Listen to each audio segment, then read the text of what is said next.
Yes my dear students, आज के लिए आपकी इस शॉर्ट वीडियो में हम चर्चा करेंगे फीटस में ऑर्गेनोजेनेसिस, यानी फीटस में जो एम्ब्रियो है, एम्ब्रियो जब फीटस में कन्वर्ट होता है, यानी उसमें जब ऑर्गन डेवलप करने लगते हैं तो कब, किस महीने में, कैसे, कब क्या होता है। तो आप ध्यान रखिएगा। सबसे पहले एम्ब्रियो में एम्ब्रियोजेनेसिस होगी। एम्ब्रियोजेनेसिस के द्वारा क्या होगा, उसमें जो है वो सबसे पहले इक्टोडर्म का फॉर्मेशन होगा।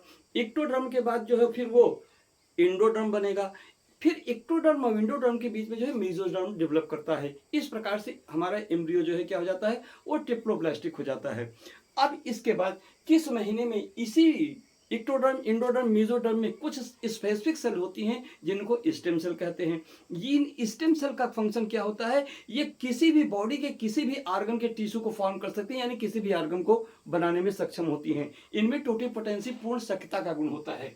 तो ये जो है, अब गेस्टेशन 9 महीने के पीरियड में क्या क्या होगा, तो देखिए पहले महीने में हार्ट का फॉर्मेशन हो जाता है, दूसरे महीने में जो है लिम्स और डिजिट्स का फॉर्मेशन हो जाता है, तीसरे ट्राइमेस्टर, तीसरे महीने यानी 12th वीक में क्या क्या होता है, ये मेजर ऑर्गन सिस्टम डेवलप कर जाते हैं, जैसे कि लिम्स और एक्सटर्नल जेनाटिलिया।